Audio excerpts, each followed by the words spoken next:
So this is a very important procedures, the hydro procedures and tackling the different nuclei. What are the prerequisites, particularly when you are handling the different nuclei? A thorough slit lamp examination to identify the variety of the cataract, whether it is a nuclear, cortical, or posterior subcapsular. The pupillary size has to be enough, particularly for the beginners. It should be more than 7 millimeters or 8 millimeters. Rather, it has to be a full dilated one. The grade of cataract, if you know that you can use a judicious power, phaco power, capsule access is optimized so that your maneuverability is fine enough to deal with the nucleus. Hydro procedures, they make the nucleus free in the bag. Proper settings is very important to avoid the complications of zonules, and thus to avoid the surge, protect the endothelium, and how to minimize the time. These things are to be learned. Just to see the grading of nucleus, there's a anterocortical portion, there's a posterior cortical portion. Here lies the nucleus. So as the density of the nucleus increases, you can have a grade 1 to grade 3 and 4 and 5. Apart from it, you can have a cortical nucleus or posterior subcapsular cataract occupying the different size or the different volume of the pupillary area to grade the nucleus. And just coming to the video particularly, which is being meant and going to share.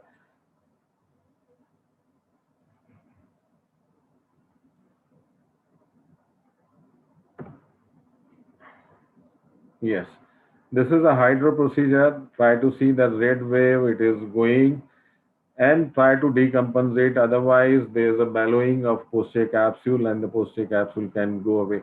This is a very important procedure while doing the hydro procedure. Make the nucleus free from the bag and try to rotate it. How to rotate the nucleus in the bag, it is again very important. Go at the level of the axis just beneath it, push a nucleus little down and move clockwise or anti-clockwise the way you want to do it, and that's going to make the nucleus free in capsular bag.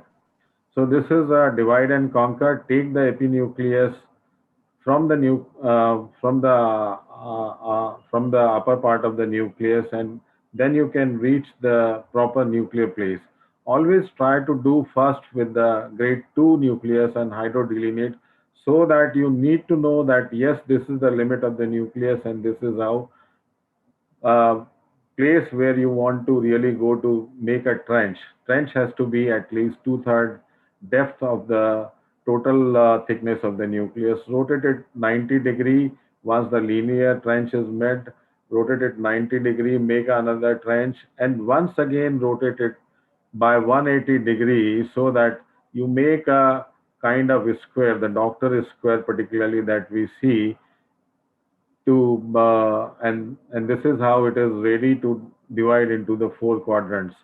Take a use of two instruments. It could be either phaco tip and the chopper itself, or it could be the two choppers. Keep rotating and try to divide all the four quadrants separately to make them separate and each away from each other. This is very important.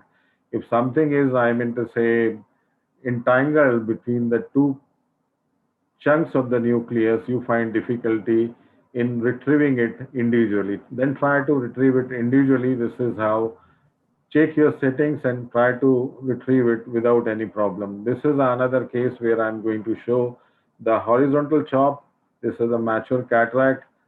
Start from 12 o'clock, go deep into the core of a nucleus, go into the periphery with chopper, try to approximate the phaco tip down at the level of the chopper, bring it close and then separate apart. This is how the horizontal chop is going to work. And this, after rotating the nucleus by 90 degree, you can chop it again and can make four quadrants of the nucleus itself, or maybe you can use more, divide more of the quadrants to emulsify the small chunks depending upon the size of the nucleus you are dealing with. So this is very important to have a proper vacuum and the setting of the machine.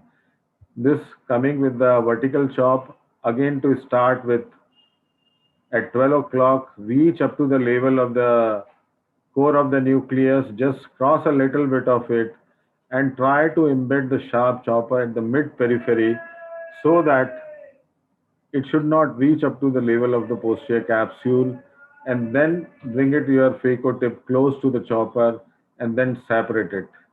The vertical chopper itself has already gone up to the depth of the nucleus thickness. Once the nucleus tip is close to that chopper, it will definitely separate the two chunks when you try to separate them.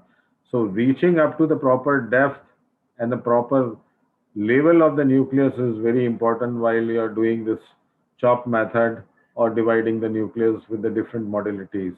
Once you have done, depending upon the thickness and the density of the nucleus, you can divide into four quadrants, six quadrants, or eight quadrants, and try to see that the last plate of the nucleus has been divided very nicely. This is a very important thing that you must understand. And thereafter, you can definitely take them away one after another.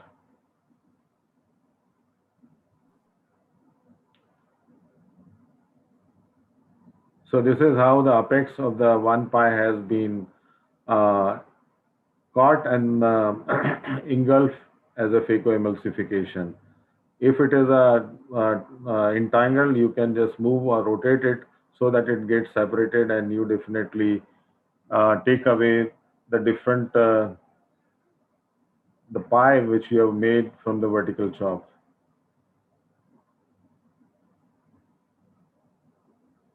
Now coming to the hard nucleus, which is you can either do a divide and conquer, and this method I'm just doing and going away just 30 seconds more.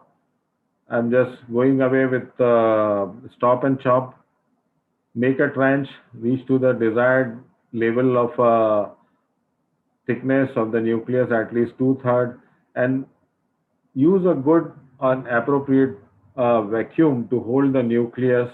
And this is how you can bring the nucleus little towards you, and then with a vertical chop, go deep into the nucleus core, bring your phaco tip close to the chopper, and this is how you divide it.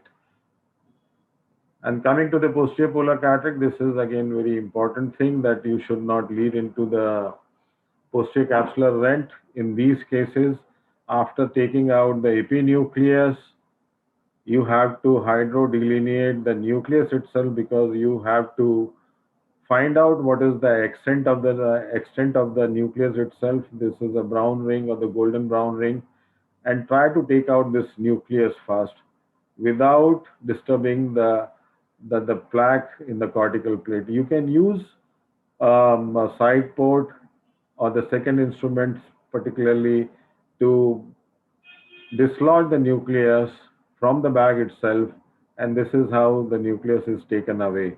Once it is taken out with the irrigating port, which is moving behind the capsular axis with the passive hydration, you can see this plaque which is lying here is lifted up, and this is how we say this is a floating sign, and you can avoid the posterior capsular rent in these cases.